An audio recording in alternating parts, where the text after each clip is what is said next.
Good morning, everyone. Welcome to the Piedmont Unitarian Universalist Church. Piedmont UU sits on the traditional land of the Catawba, Keawe, and Shugari peoples. We honor them. My name is Elaine Deck, and I'm fortunate to be the worship assistant this morning for the Reverend Dr. Amy Rio. We're a flourishing, vibrant, and radically welcoming congregation which promotes diversity, inclusion, and social justice. We provide a safe haven for creative intellectual growth, spiritual development, and a deep sense of community for all who join us. We hope that our liberal religious values will challenge you to join us as a community that lives boldly and acts justly. A few announcements this morning. Reverend Amy is going to be away from the office on this coming Thursday until the following Tuesday. So please check your weekly announcements for the email if you need to ask for assistance. Our annual Interfaith Thanksgiving meal will be at the Temple Israel, with the Temple Israel and John Calvin Presbyterian Church. Will be 1 week from Wednesday, which is November 19, at 6 p.m. at the Salisbury Gathering. Please bring a dish to share, no pork, please, and everyone is welcome. We're doing a special collection during this month for homeless folks, and we have an announcement in our weekly announcement to give you indication of the kind of things we need for you to bring. And we will collect them at the door each Sunday, and we hope that you will help us help the folks who need it the most. One of our 4 identified priorities for our social justice program is homelessness. And founder and executive director of the Hearts of the Invisible in the Charlotte Coalition, her name is Jessica, strategically spearheads all of the street outreach for Mecklenburg County. And she and her team are out there helping folks living through a tremendous struggle and challenge.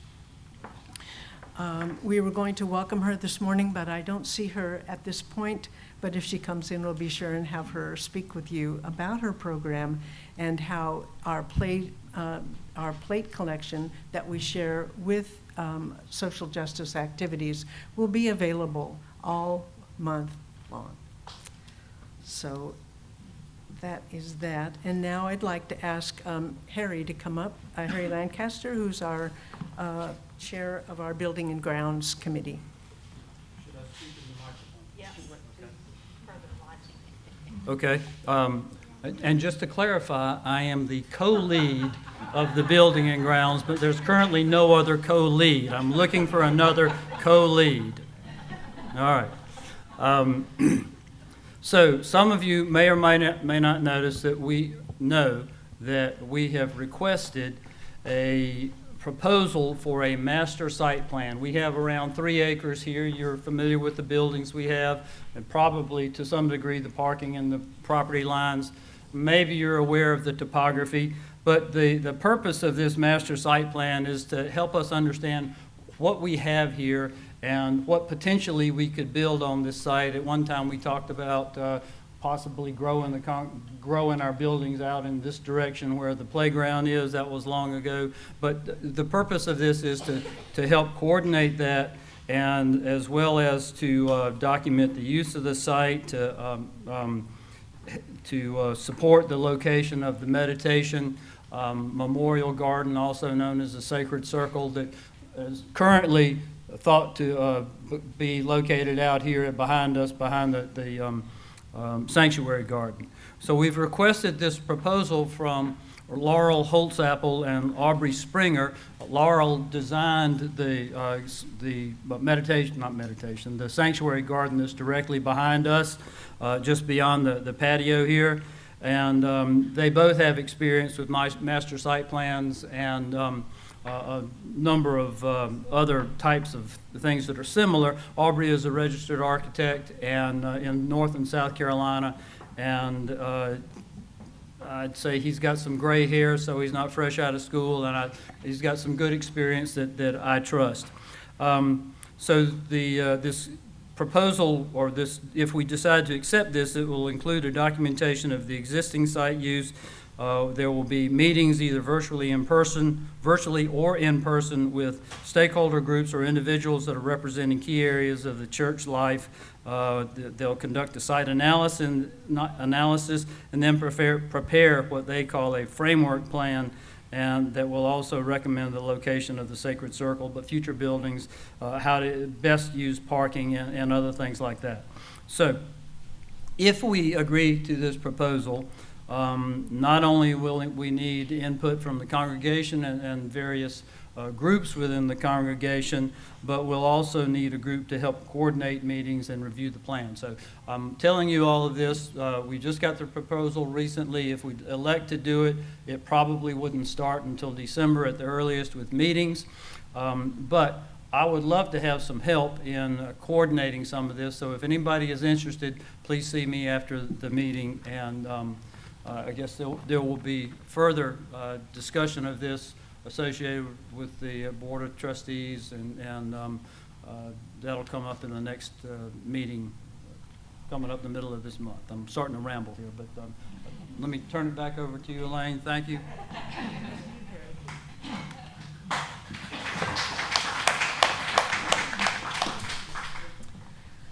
So for other important information about our vibrant community, please see your order of service, or if you're on our email list, check our monthly newsletter and weekly announcements. Whatever brought you to this place at this hour, we welcome you. May you find something you need, and may you leave richer in spirit than when you arrived.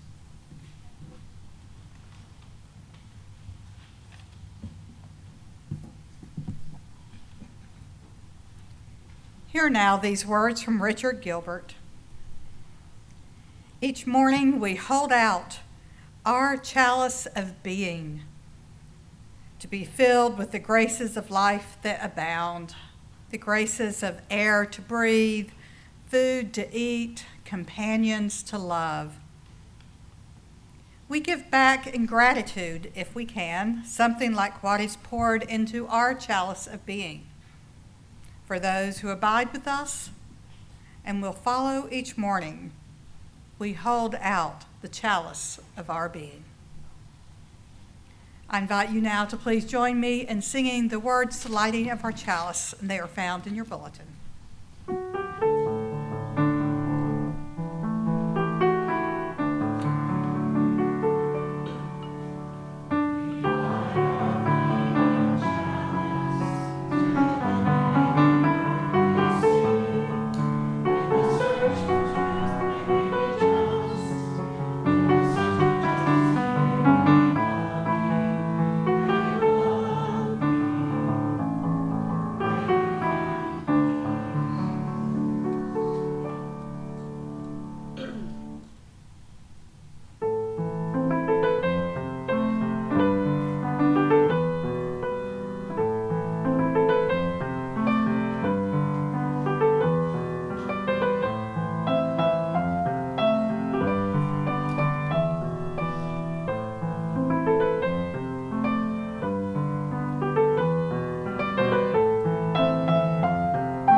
invite you now to please rise and body your spirit for a call to worship found in your bulletin.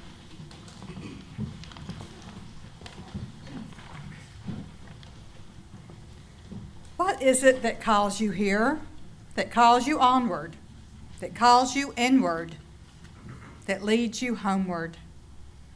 What is it that gives you the power to make that change, to ask that question, to take that journey? What is it that says you have done well, that asks you to learn more, that brings you to stillness, that holds you up in hard times? It is a relationship, the beating heart of our faith. It begins when we share this hour, our truths, this air, our hearts. Come, let us worship together. Our first hymn is found in our gray hymnals, number 126, Come Thou Fount of Every Blessing.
Please be seated, and I invite any of our young ones to come forward for a time for all ages.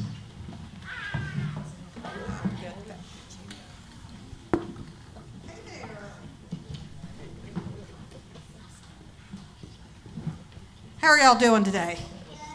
Good. You're pointing at something, Harley? You got.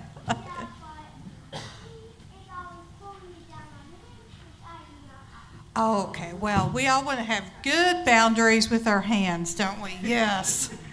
So it's a lesson for people of all ages. But so I have something here today, and I brought this out of my home. I'm going to show you this. We'll definitely want to keep our hands to ourselves with this. This comes from something in my home. I have a much bigger box, and it's called my toolbox. Have y'all seen the toolbox? Yeah. Oh, you sing them on TV show, right? Hannum and Hal. Okay. Oh, Handyman Hal. Okay. That sounds like a really good TV show. Your mommy has a big toolbox. Yeah.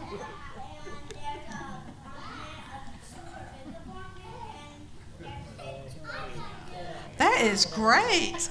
Well, I'm going to show you a couple things from my toolbox, and I want you to know if you can help me figure out the best way to use these. So, let me pull this out here. What is this? A tape measure. What would I use this for? What's this tool for? To measure. Y'all are really good with the obvious here. Okay, so what kind of things might you want to measure? Everything. You could measure anything. Did y'all ever measure how tall you are? Anyone you ever measure how tall you are? No. Your mom does it to you. I bet she does. So you might measure different things in your home like furniture to see if it will fit different places. There's all sorts of things to measure. The fridge and table. Those are lots of good things to measure. Okay, let me ask about this. So, anyone know what these are? Screwdrivers. Oh, y'all know the good technical name. Why do you think I have two different kinds of screwdrivers here? Yeah, they're different sizes. That's right. Y'all might notice they screw in things, yes. That's, at both services, I've had someone know the difference between the flathead and the Phillips head. I am so proud. Yes, it's very tiny. So there's different types of screws. Some need a little flathead, and some need the Phillips, which has all these different little parts to it. And sometimes you've got something big to screw, like with the big screwdriver, and sometimes you've got something smaller. Now, I keep this in my office. It's really tiny little screws because sometimes my computer or things like that need something done. Okay, so what about this? Y'all? Yes, a wrench. So there's nuts and things like that and bolts you can undo. And I've got one last thing. Safety goggles. I'm very glad you know what these are. Yeah. Why would I use safety goggles? What's a tool for?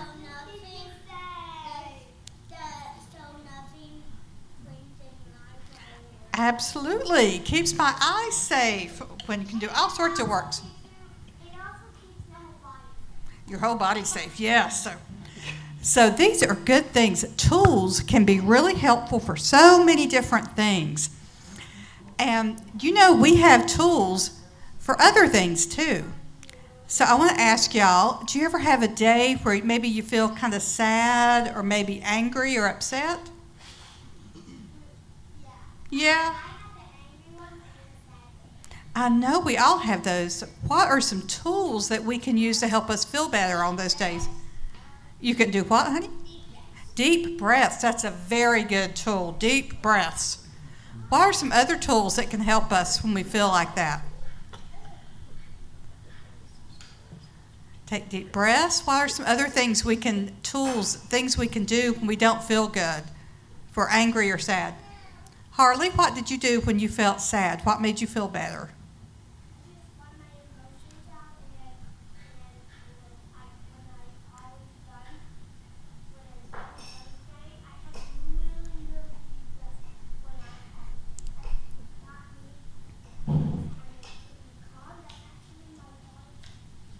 Yeah, that's very good. Deep breaths, and sometimes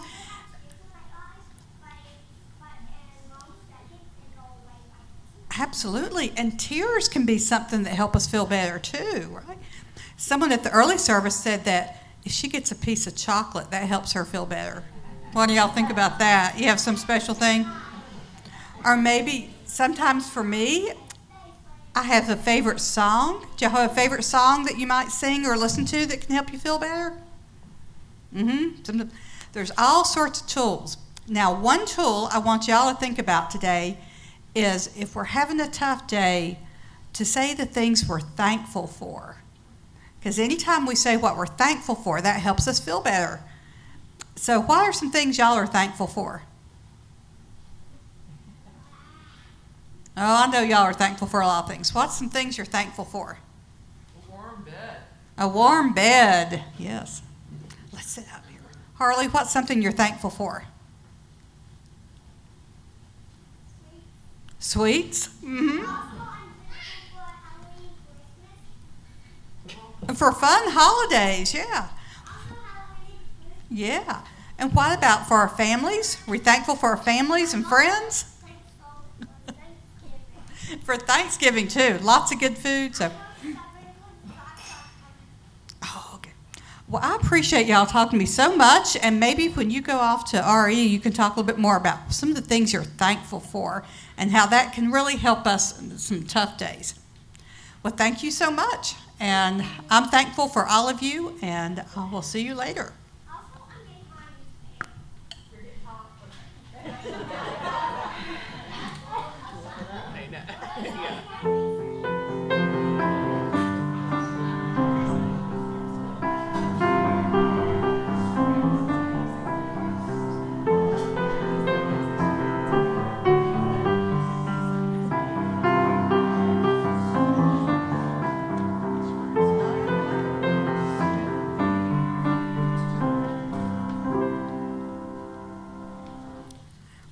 certainly thankful for the young ones of our church, and they certainly always help me if I'm having a tough day too. So, at this point in the service, we enter into our time for ritual and sacred sharing. We share joys and sorrows, concerns and milestones. And at this time, we have candles we will light for different things which we hold today. First, we light a candle for Connie. Connie has been in the hospital the past few days. She had some fluid on her lungs, which was from an AFib treatment they were doing. And so she's still there, kind of dealing with that. She's feeling pretty good. She says she likes the food there, so that's a good thing. But she's really hoping she can go home today. So, for Myrna's brother, Myrna and her family, Myrna's brother has been diagnosed with cancer, and we certainly hold all of you in the light. For Susan B. with her ongoing battle with cancer. For our new member, Julie, who joined at our early service. For Neil and Robin's daughter, Kate, and some of y'all have been around a long time. Remember Kate, who grew up in this church. Kate is having her first child this week, and we'll have the induction, so we're holding all of them in the light. We light a candle for everyone impacted by the government shutdown, and especially those who are struggling financially, and that elected officials will have the courage to take steps to care for the people of this country. For everyone impacted by the typhoon in Alaska, for all impacted by Hurricane Melissa, for everyone impacted and affected by the devastating typhoon in the Philippines,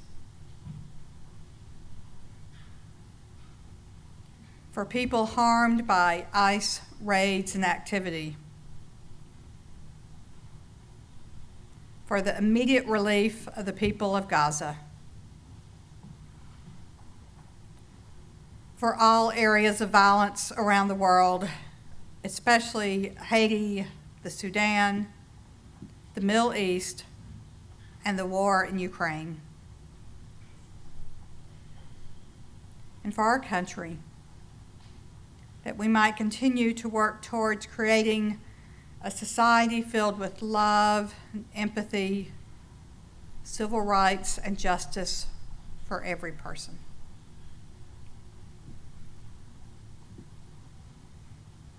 Now, at this time, you are invited to come forward as you feel called to do so. You may come forward along the far wall. We have our prayer stand, and you may write on a prayer card to place on the prayer stand. And I do come by periodically, take a little break from my office, and read through and lift up those prayers.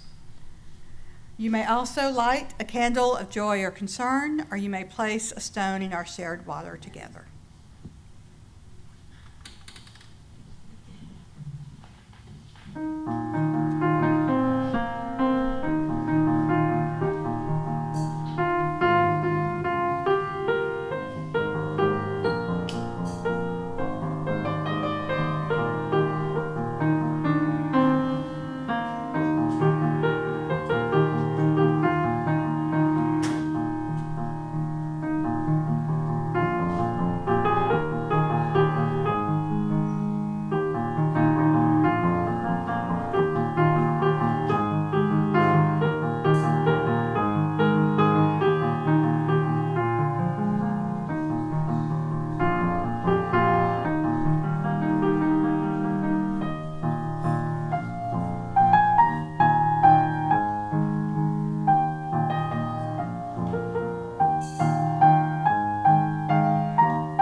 now light a few more candles for the things we hold in our hearts which remain unspoken, and also for those who are joining us virtually to honor what is in their hearts as well.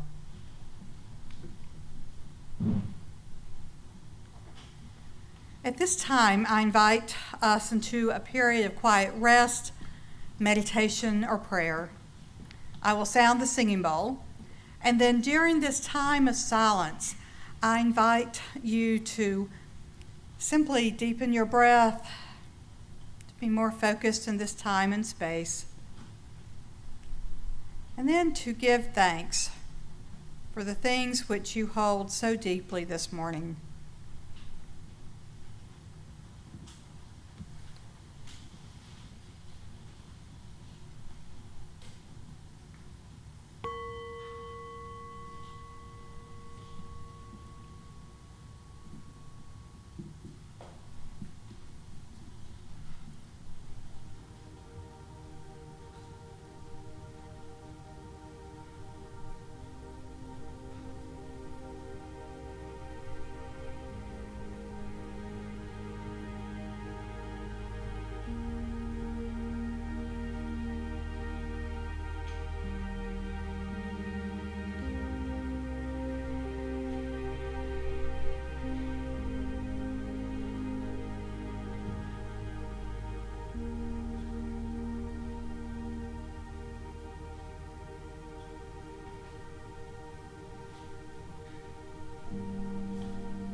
This morning's wisdom reading is entitled Gratitude by Rosemary Watola Tromer.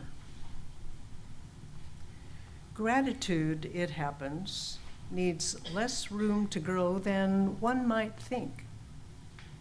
It is able to find purchase on even the slenderest ledges, is able to seed itself in even the poorest of soils. Just today, I marveled as a gratitude took root in the desert of me, like a juniper tree, growing out of red rock. If I hadn't felt it myself, I might not have believed it, but it's true.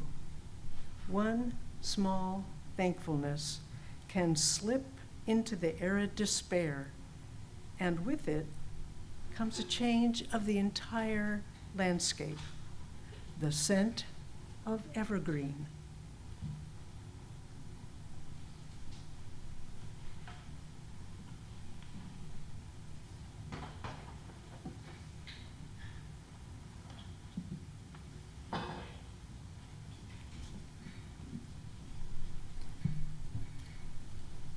With national elections this past week, even though it was not a presidential election this year, I've been reflecting, along with some of my clergy colleagues and friends, about the past year.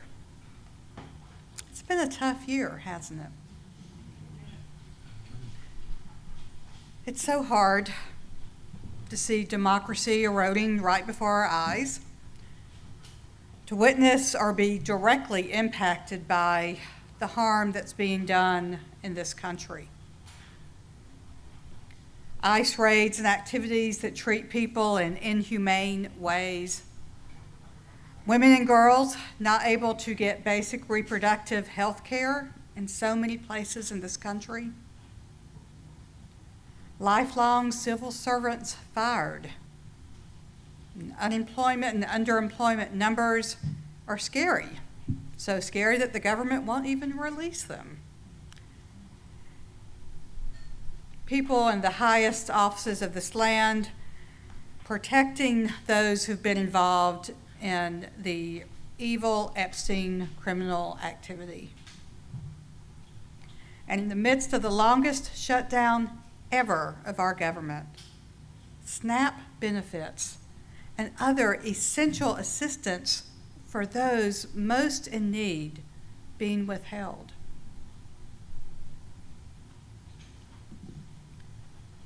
All of these things that we are witnessing, encountering on a day-to-day basis, they all go against the core values of our faith. Now, a basic tenet of all the major religions in the world is the phrase, which I'm sure you've heard in some form or fashion: treat others the way you want to be treated. Right? A basic thing. Whether someone is Christian or Jewish or Muslim or Buddhist or practices any of the other major religions of the world, a core value is to treat others with compassion and care.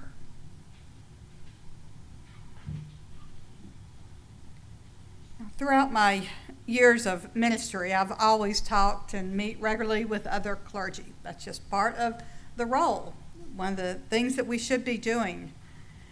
And in this past year, so many of my colleagues and I, we spend significant amounts of time talking about how do we lead a faith community in these days? What is the best way for us to offer religious leadership during such times?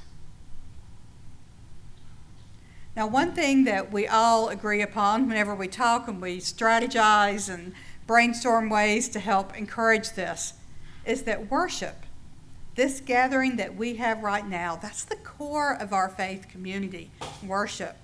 It's the foundation that gives people the tools they need to go about the necessary work of this world and living out their values. So when we gather here, worship, this time in community, it reminds us of that inner divine light that every person has, and that connection with divine spirit and with all humanity and creation. The chalice light, which always burns before us, reminds us of that inner divine light, that connection with divine light throughout this universe. Worship is about joy, motivation, love, and thanksgiving. Worship fills our spirits, gives us the tools that we need so that we might go forth from these walls and live out our beliefs.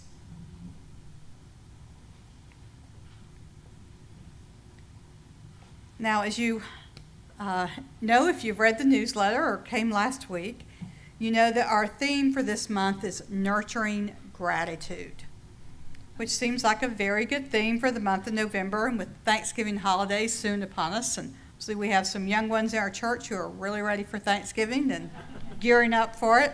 So,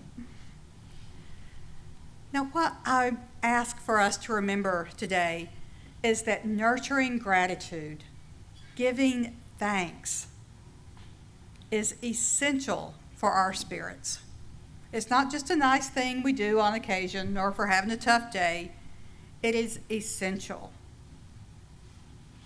Nurturing gratitude, giving thanks is essential so that we will have the strength and the courage and the wisdom for the tough days.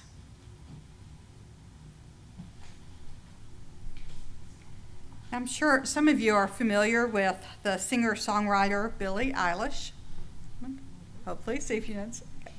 A young 23-year-old, she recently received an award as a music innovator. And this room where she was filled with a number of very wealthy and influential people, including some billionaires. And how someone can have that much money still boggles my mind, but there some of them were. Now, Billie has always talked about, because she first came upon the scene as a teenager, comes from a well-to-do Southern California family. And never had to worry about money. They had enough money for her to be able to get her own start as a teenager in the music industry. And she has made millions through her own musical talent. Now, as she was introduced to receive this award, it was announced that she had donated $11.5 million from her last tour for causes around food equity, climate justice, reducing carbon pollution, and combating climate crisis. Now, that's a substantial gift from her. Yes, she is a millionaire, has lots of money. That's a substantial amount. Now, she was accepting this award, and I encourage you to Google and look at that video later, because she's just, she's a fantastic performer, singer, but talking in front of a crowd like this, a much bigger crowd, but she could see a little uncertainty and a little nerves in what she was saying. And she spoke about growing up in a privileged family, which is something she has addressed other times in interviews I've seen. And she said that growing up with the kind of privilege that she had, it was a responsibility that people have to help others when they have that kind of privilege. That old adage, which is so true, to whom much is given, much is expected. She expressed deep gratitude for how fortunate her life had been. And she completely linked that this gratitude is what has led her to help others. And that it's been a life way for her. This is one big thing she's done, but she has continually done this throughout her career, because she is thankful for what she's had in her life, especially for the privilege that she's had. She is doing what she can to help others. And then she said these words to the audience, most of them having far more wealth than she does. We're in a time right now where the world is really, really bad and really dark, and people need empathy and help more than ever, especially in our country. I'd say if you have money, it would be great to use it for good things. Maybe give it to some people who need it. Love you all, but there's a few people in here that have a lot more money than me. If you're a billionaire, why are you a billionaire? No hate, but yeah, give your money away. Gratitude led her to action and leads her to action every day. Now, nurturing gratitude during the tough days is about finding ways to be thankful each and every day. Now, listing those things out, what I talked about with the children, maybe either on paper or in our heads, it's a great start. I am someone that, as I'm getting a shower in the mornings, and I'm oftentimes thinking about, okay, I need to do A, B, and C today, or I know I have A, B, and C today. Instead, because it's all on my calendar, I already know that stuff. I'm just reminding myself, but trying to start the day, and as I'm stumbling around the kitchen looking for some caffeine with some hot tea, what is it I'm thankful for? Even things like I am thankful for my electric tea kettle or, my hot tea. I mean, just starting the days with each and every little thing for which we can be grateful, and then continuing throughout that each day. It's a way of life. It's not just saying things periodically or thinking things periodically, but it's knowing that every step throughout our days, throughout our weeks and years, to take those with gratitude.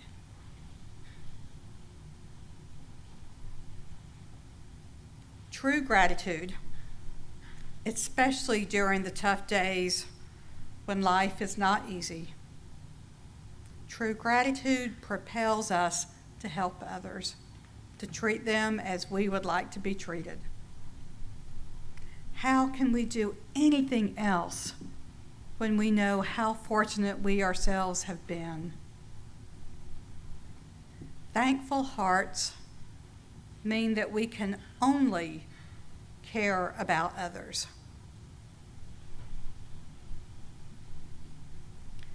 The one thing I consistently read about people who are from this ultra-wealthy class, as I read the news and sometimes listen to interviews with people, so many of them tend to believe they deserve the wealth they have.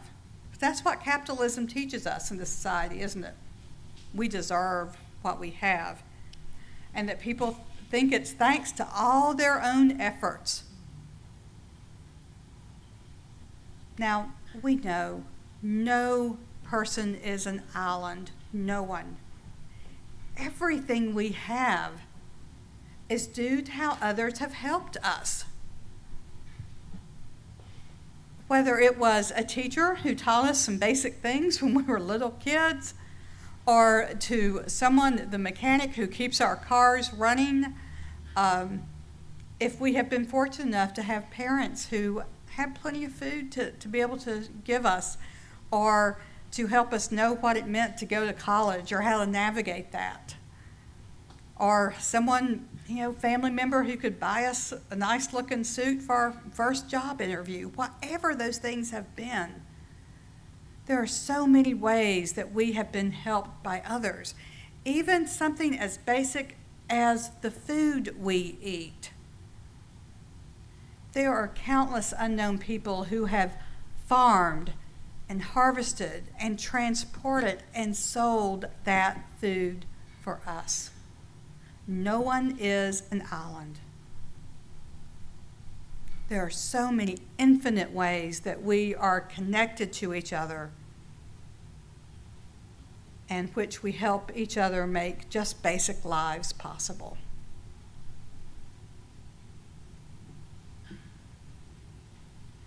Now, I'm certain that many of you have read Fitzgerald's The Great Gatsby, right?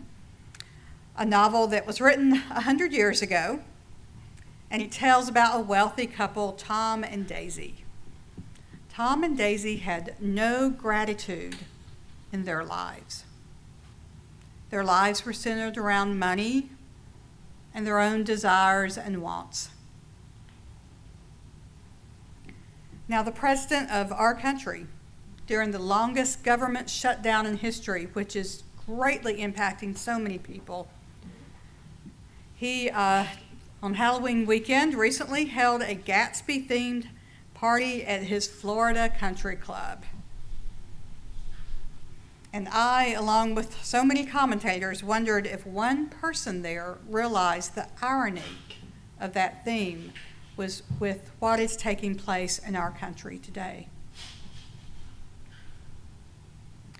Fitzgerald's novel has these words towards its ending. Tom and Daisy, they were careless people. They smashed up things and creatures and then retreated back into their money or their vast carelessness or whatever it was that kept them together. and let other people clean up the mess they had made.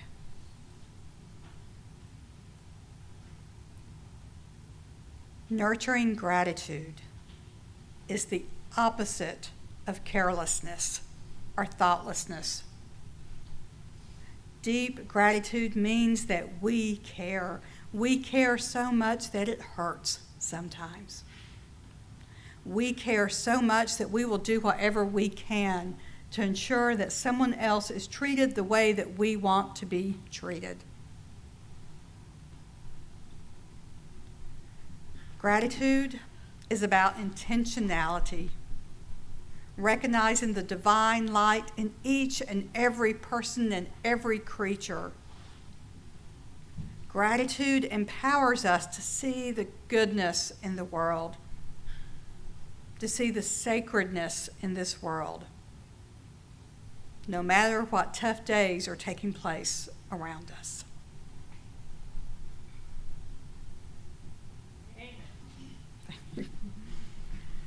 So today, we give thanks. We nurture thankful hearts.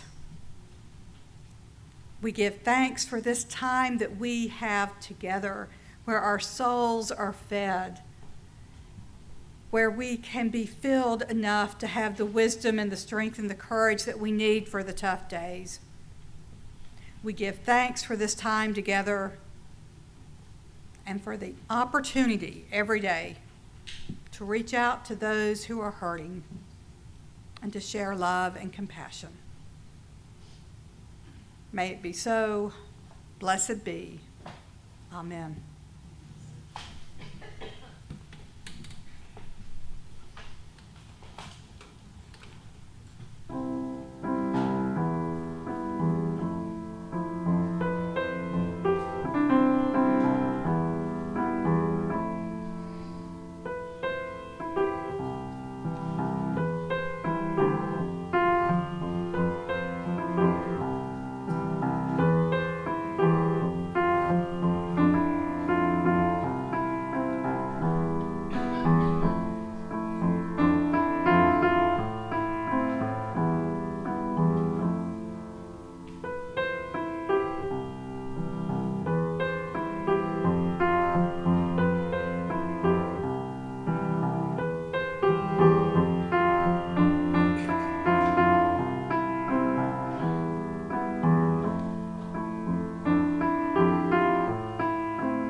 Thank you, Ann. Before we have our time for giving, I'm going to ask Jessica from Hearts of the Invisible if she's here. No está, huh? We thought she was. This month we're sharing our offering plate with Hearts of the Invisible. And the executive director and person who began this program, Jessica, was recently identified by the Queen City Nerve newspaper as a local hero because of the work she is doing with the homelessness. She and her group have efforts involving people struggling with homelessness, and throughout Mecklenburg County, they support them with collaboration with mental health and other services. And it's an extremely valuable outreach to those who need. So let there be an offering to sustain and strengthen this place, which is sacred to so many of us, a community of memory and of hope, for we are now the keepers of that dream. Our hosts are going to pass the baskets around, and we ask that you pass them down the row as you receive it. And of course, you're always welcome to give online at Piedmont. How many years have I done this? At puuc.org, or by texting PUUC at number 73256. Today's offering will now gratefully be received.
We give thanks for the opportunity to be able to give these gifts and share with beloved community.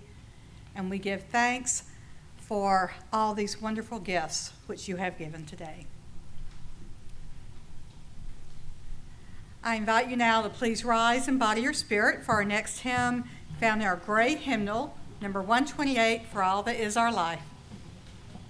Thank you.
before we extinguish our chalice, I offer thanks for all the many volunteers who helped make this service possible. And I also ask, it's always a big help if you're able, after the service, to take your hymnals and place them on the cart near the piano. That helps out a lot. So as we do each Sunday, let us pause and take a moment to give thanks, either in our hearts or with words for all to hear, for the things for which we are grateful today. I'm grateful for a beating heart because even though things are stressful, at least it's still beating. So. For a beating heart, yes, absolutely. Today is my stepmom's birthday. I'm grateful for her and for the role she's had in my life. For Cosette's stepmom's birthday. Thank you. Reverend Amy, I'd like to lift up a note of gratitude for our RE teachers and the good work they do with our young kids. Mm-hmm. Appreciate it. Very grateful for all our RE teachers at both locations. Just do great with all of our children. So. Gratitude for the election results Tuesday. Yes, gratitude for some positive news this past Tuesday. Yes, sir. I'm visiting, and I thank you all very much. I'm grateful for this and very important. Oh, great. Well, we're so glad to have you here visiting today. So, I you- second that. yes, thank you. Okay. And I'm grateful for our great community.